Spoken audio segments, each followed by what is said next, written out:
নির্দিষ্ট ব্যবধানে অবস্থিত দুটি বিন্দু আধানের মধ্যে পারস্পরিক বিকর্ষণ বল শূন্য স্থানে 9 ডাইন, শূন্য স্থানে বিকর্ষণ বল 9 ডাইন। তার মানে আমরা এই জায়গাতে আমরা একটা জিনিস করতে পারি, F ইজিক্যাল টু আমাদের নর্মালি ফর্মুলা হয় 1/k Q1 into Q2 by হচ্ছে R স্কোয়ার, এটা সিজিএস এর জন্য 1/k Q1 Q2 বাই R স্কোয়ার, এটা নর্মাল ফর্মুলা।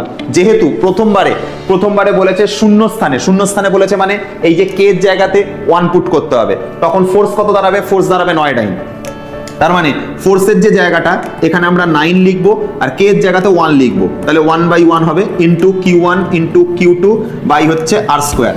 এবার এইখান থেকে নিচে R স্কোয়ারটাকে এদিকে গুণ করো, R স্কোয়ারটাকে এদিকে গুণ করো, তাহলে হবে 9R স্কোয়ার সমান সমান হবে Q1 ইন্টু Q2। এটা হচ্ছে প্রাথমিক কেস, এটা হচ্ছে প্রাথমিক কেসের জন্য গেল। ঠিক আছে, এটা কখন হলো? যখন শূন্য স্থানে বলা থাকবে তখন কে এর জায়গাতে 1 পুট করব, আর তখন ফোর্স কত বলা আছে? বল বলা আছে 9 ডাইন, তো ফোর্সের জায়গায় 9 পুট করব। তখন এই R স্কোয়ারটা 9 এর সাথে গুণ হবে 9R স্কোয়ার, Q1 আর Q2 আছে তো Q1 Q2 লিখে দেবো। এটা হচ্ছে প্রথম সমীকরণ গেল, এটা হচ্ছে ফার্স্ট সমীকরণ গেল।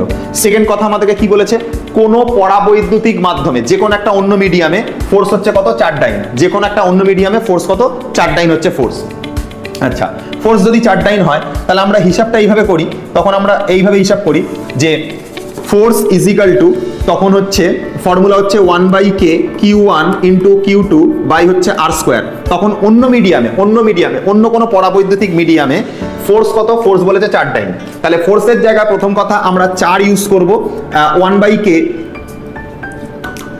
দেখো এখানে তাকাও, ইজিক্যাল টু জায়গায় ইজিক্যাল টু লিখবো। এই 1/k এর মানটা এখনো জানি না, 1/k এর মানটা জানি না, এটাই তো বার করতে হবে, কেটাকেই তো বার করতে হবে, পরাবৈদ্যুতিক ধ্রুবকটাকেই তো বার করতে হবে।